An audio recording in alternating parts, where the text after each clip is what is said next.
On this edition of Inside the Clubhouse, it's bullpen night at AT&T Park. Brian Wilson shows us the mentality of a closer. I got to watch the rest of the game for another 7 innings on the bench. Bobby Howry explains the evolution of a pitcher. You never go out there to give up runs, so, I mean, your goal anytime you go out there is to throw a shutout inning. And Jeremy Affeld shows us how to call off the catcher.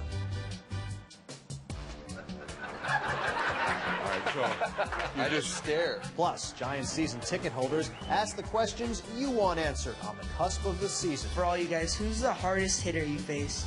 All this and more right here inside the Clubhouse.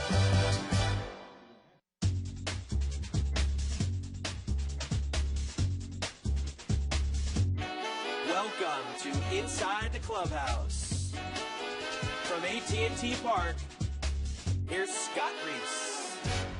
Hi there, welcome to Inside the Clubhouse, a comprehensive behind-the-scenes look at the San Francisco Giants. I'm Scott Reese. We're here inside the Clubhouse at AT&T Park for another town hall meeting format with season ticket holders as our studio audience. Hey, spring training is upon us, so what better time to get to know the bullpen?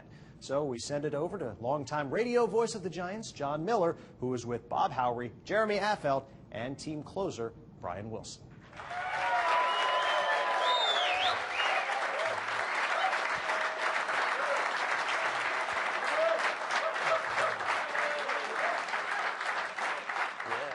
Now, first off, there's something that's been kind of gnawing at me all this time. I watched the All-Star game. You came in late in that game, and you were blazing. You were firing the ball, and you got Carlos Quentin, who was having an MVP type season for the White Sox. Probably would have won the MVP had he not gotten hurt right at the end of the year. And then you got Carlos Guillen, the great switch hitter of the Tigers, struck him out, blew him away, and another left-handed hitter was coming up. Who was coming up? Do you remember? I think it was Sizemore. Grady Sizemore. And Clint Hurdle came out and went to the bullpen. He brought in Billy Wagner. You had a one-run lead. You're like on a roll. And he brought in Billy Wagner, who couldn't get anybody out. He's a great pitcher. He's a great guy and all that. But he couldn't get anybody out, and they blew the lead, and the game went 15 innings, and again the National League lost. So this has been bugging me ever since. Did it bug you that night? All of a sudden? Of course it bugged me. I came out there thinking I'm going to throw the 8th inning, set up Lidge. I get my 2 outs, finally, after going 2-0, throwing the first pitch of the backstop. But I struck the guy out, luckily. And then Clint comes out, and I'm like, oh, what's he going to tell me to throw inside or stay away? What's he going to tell me? Oh, nice job, you're done. Really? I'm not pitching anymore? I guess not, so I got to watch the rest of the game for another 7 innings on the bench. This offseason, we had Barry Zito here in the clubhouse. Saw that.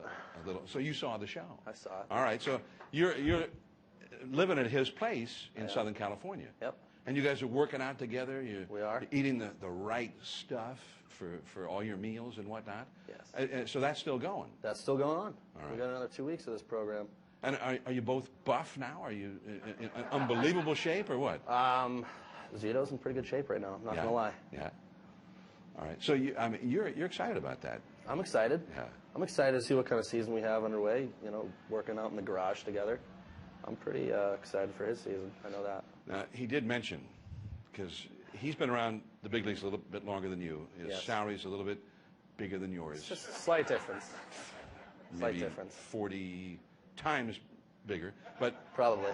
Be that as it may, he said that the one little rift, if there were any at all between you, was at mealtime when you're over there, you're slicing and dicing and sautéing and getting things ready, and he had his meals already cooked and prepared that were just delivered to the house.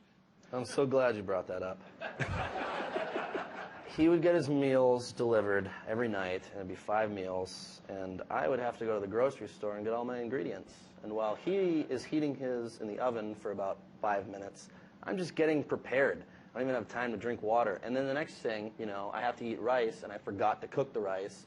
It takes 30 minutes, and he's done eating, snickering, giggling, reading the paper, while it takes me another hour to cook. And that's 5 times a day. And you can see how monotonous that could get. So how do you feel about that? Was this a little bit of a rift between the two of you? Was there a little class warfare going on? Kind of was. You know, I'd steal his meals every once in a while, and he'd get mad at me, like, "Hey, where'd my omelet go?" Yeah. I don't know. I mean, we had a few people over the other day, and maybe one of them took it. Barry, the rice is right over there. But takes in about his 30 defense, minutes. I did end up doing the same thing, and I get trays now too. Oh, you do? Treated myself. So I don't wanna cook wait a anymore. minute. Now, you are having the food delivered yourself? Yes. All right. I think he finally figured it out. Yeah. So now, he is, you think, going to be in the best shape he's ever been in? Is that your feeling? Yeah, he is in the best shape. He's come out and said it. But this is not really anything new for you, is it? Because you are known for having stayed in peak condition. You're like sort of a workout guy. But the only difference is it's now accountability. You can only push yourself so far when you work out alone. When you have somebody that's working out with you, you can set yourself a little bit higher goals, and then you can push each other. Kind of a little competitive workout situation. So that's the only difference. So are you going on record as saying Barry's going to have a big bounce back season this year? Pretty much saying that, yes, I am. I'll vouch for him.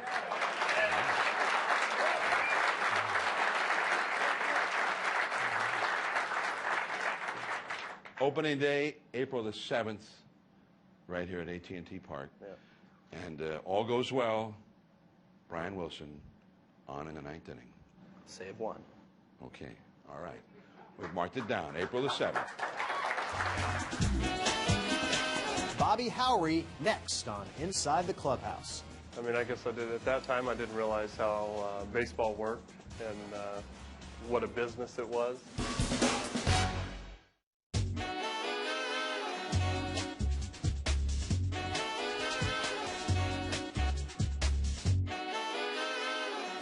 Bobby Howry. Bob, welcome. Welcome back to the Giants. Thank you.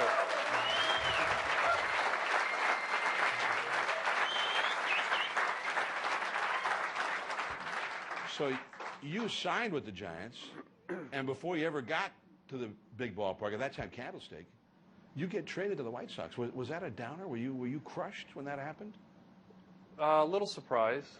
I mean, I guess I did at that time. I didn't realize how baseball worked and what a business it was. You know, how old were you? The business side of it. I was, let's see, 21 then, so like 24. Yeah. 23, 24. All right. So you weren't a teenager. You'd been around for a little while. Yeah. All right. So, but now have you altered your style a little bit? Well, now I have an idea of where it's going. Yeah, I didn't always know where it's going. It's just throw real hard and get it in that area. Or try and get it around the plate somewhere. Well, that is part of your game, though, because you almost never walk anybody. I think, 79 innings, 13 walks, something like that last year. I mean, it's real. And I think you told me that all of those were intentional, that Lou Piniella ordered you to walk all Most those of them, guys. yeah. All right. But so that's really the difference now. You're throwing the same stuff, maybe not as hard as 10 years ago, but now it goes most often where you want it to go. Yeah. After going through a shoulder surgery, I had lost my velocity for like 2 or 3 years until I had another elbow surgery. But in that time frame, I had to learn how to pitch, because when you go from throwing 95 to throwing 90, 91, you can't exactly just try and throw it by guys anymore. Now, when you say elbow surgery, this is a while. This is not this off season, right? No. No. Okay. All right. Just wanted to double. How is the elbow feeling right this moment? That's pretty good. Okay. All right. Now, your new teammate, Brian Wilson, is like a workout guy who works out every day, and he's big on that. Are you a workout guy yourself like that, a big-time workout guy? We're going to spend a lot of time together, it sounds like. Yeah? Yeah. So that's what you're into that, too? Yeah, working out.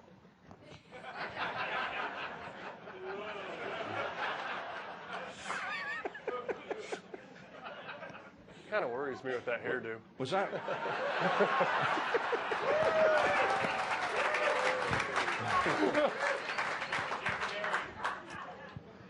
So, the bullpen, do you look at this being a strength for the Giants now?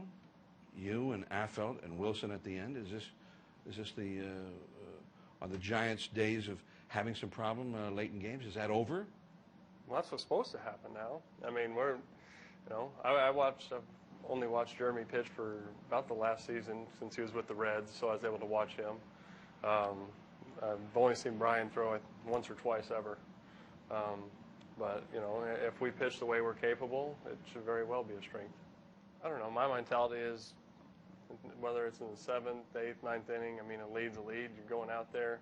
You never go out there to give up runs. So, I mean, your goal anytime you go out there is to throw a shutout inning. Jeremy Affeld coming up on Inside the Clubhouse. Bobby's seen it. I threw one off the backstop a couple times in Chicago last year on accident. Yeah, intentionally. No, on accident.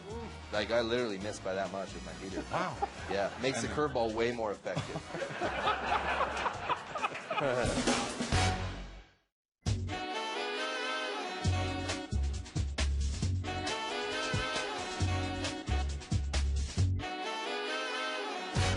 And now the new left-hander who's joined the bullpen, Jeremy Affeld. And Jeremy, you've done just about everything as a pitcher. With Kansas City, you were a starter, and then later you were a closer. Yeah. So you've done it all. Been a bat boy. But when, Done it all in Major League Baseball. you were a bat boy for whom? Yeah, Royals. Sometime my rookie year, I had to go get somebody's bat. You know. So it's part of being a rookie. Yeah. All right. So, but now do you prefer the bullpen? Is that Yeah. You've had your most success in the bullpen. Yeah, that's kind of when I went to Cincinnati last year. They offered me a chance to start, and the first 4 starts they had enough of me as a starter in spring training, and they moved me back to the bullpen. And it's just where I've had my success, and it's where I pitch most comfortable. And Are you going to be coming in to face lefties primarily, or might you just come in and start the 7th or the 8th, or how do you anticipate you're going to be used? Bochy will probably decide that. So the manager will decide. Yeah, probably. You're going to allow the manager to decide. Yeah. I mean, there'll be times I might just run down there and start warming up, but yeah, lefties tend to hit sometimes better off me. So I might be in there for righties, or I might become a righty specialist. I might be the only lefty that's a righty specialist in the game, but I might just go down. Sometimes I just go down there and start throwing, just hopefully intimidate the other team, you know. Oh my God, Affeld something. Yeah. Better score fast. Yeah. Yeah. All right. Your repertoire. Now you throw pretty hard. From time to time. I mean, when you're talking radar guns. When it's needed, I reach back. Okay. All right. And what else? What else in your repertoire? I flip a little curveball up there. Okay. Every now and then, just to kind of keep them off. And then I tend to use my curveball like every pitch if my fastball's not working, which tends to happen a couple times. Usually in Chicago. Bobby's seen it. I threw one off the backstop a couple times in Chicago last year on accident. Yeah, intentionally. No, on accident. Like, I literally missed by that much with my heater. Wow. Yeah, makes the curveball way more effective. Wow, this is really some inside baseball right here. So you see a couple go to the screen. Yeah. And you can nudge the guy next to you and say, next one's going to be a curveball. Curveball. All right. Yep. All right. So what about you? And you cut the ball on a right-handed hitter? Yeah, on accident, but it just naturally cuts. So you don't grip it differently? No, 4-seam, and it just seems to cut every so often, a couple inches. I figure if the hitter doesn't know it's cutting, I don't know it's cutting, he ain't going to hit it. You know?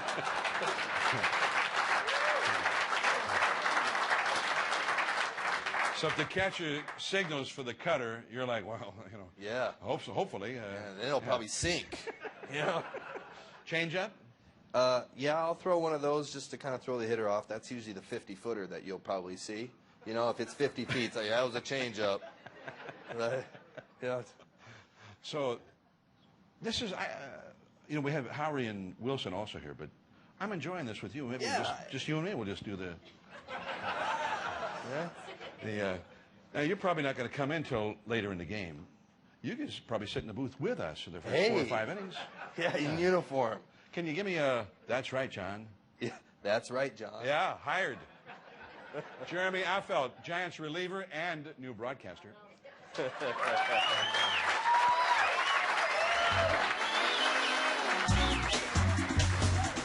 questions from Giants season ticket holders coming up on Inside the Clubhouse. Who's the hardest hitter you faced? I would say Pujols, but I just hit him. I did hit him in the foot. Curveball.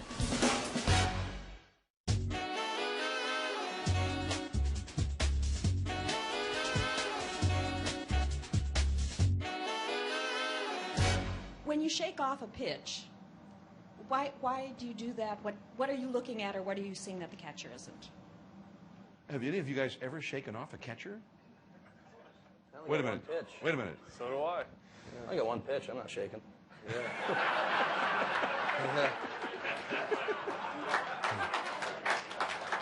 So you don't even have to say yes. Then. We don't even call signs. All right. So, I mean, give me, if you are shaking off, show me how you shake it off. All right, so I just stare. You just keep staring. It's like, give me something else. If I'm else. not going to start throwing, the catcher doesn't. If he puts down like heater away and I just sit there, he's not going to just sit there and have a stare down. Like, you know, like he'll throw something else, the same thing if he's really thinking about it. But sometimes I'll shake and then he won't shake the pitch, and you just kind of mix it up. It's kind of like a head game type thing. You try to get the hitter to think maybe, or if you start getting in a certain sequence, you want to shake it off a little bit. But I did shake off one time this year to Paul Bacco against Rich Aurelia. He called curveball. I shook the fastball in. Rich Aurelia hit a homer dead center, and Bacco goes, "I catch, you pitch." So, Yes. that's kind of how it goes. Good story. Yeah. I have a question for Jeremy or Bobby.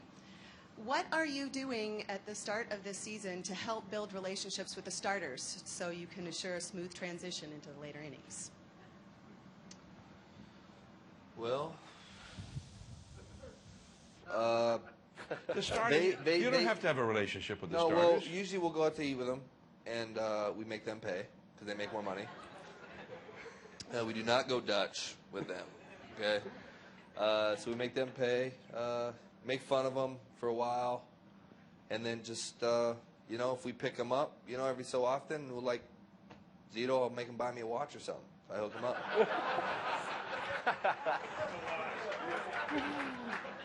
I mean, you guys are like a team within a team, right? You're all out there in the bullpen every night, night after night, cold, heat, whatever. They send us out in the corners, put us out behind the fence all by ourselves. And we're supposed to go out there and entertain ourselves for 3 hours. Yeah.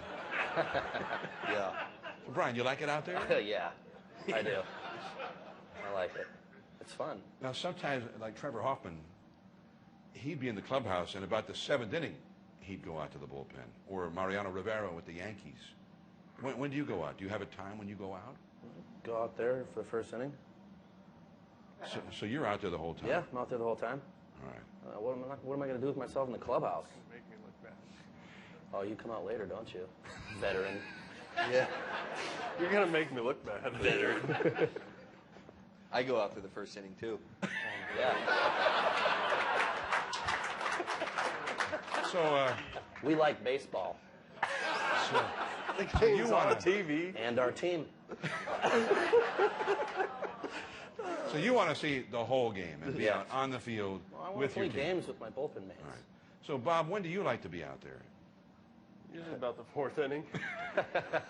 He's old. He's getting, like, rubbed down and stuff, though. It takes a while for him to get loose. Oh, so there's a good When you reason. reach my age, you can't get going. It takes longer to get going. Yeah. So maybe on this team, when he finally gets out there, maybe he should bring a note from the trainer or something. Yeah. Yeah, right? And I would like to ask all of you, what age were you when you first started playing baseball? I started T-ball when I was 6. Right. When did you know you could really throw hard? Probably harder than just about everybody else. Probably high school. Before I realized it. All right. So before that, you didn't understand why all those guys were always swinging and missing all the time? Or... Actually, I hit about half of them. I had a game actually in high school. I hit like 4 guys, and the coach and the other team's yelling at the umpire to throw me out. And the umpire looks over and says, "He's having a good game. I've seen him hit a lot more than that."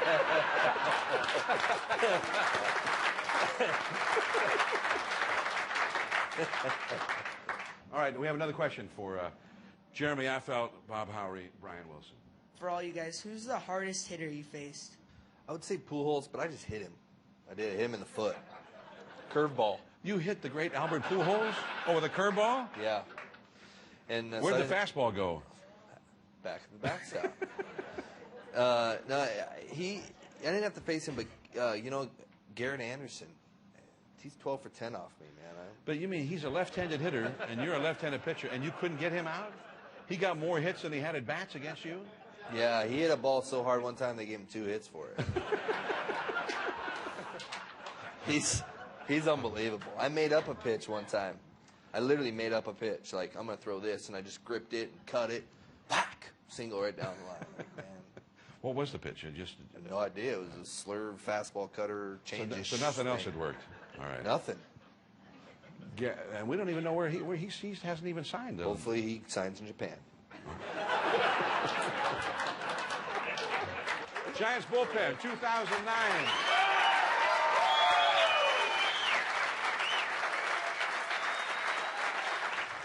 Thanks so much for joining us inside the clubhouse. We sure hope you've enjoyed this unique look at the San Francisco Giants. Don't forget, tune in to Comcast Sportsnet Bay Area throughout this season for lots of great exclusive Giants programming. For John Miller, Jeremy Affeld, Bob Howry, and Brian Wilson, I'm Scott Reese. Thanks for watching, and we'll see you around the ballpark.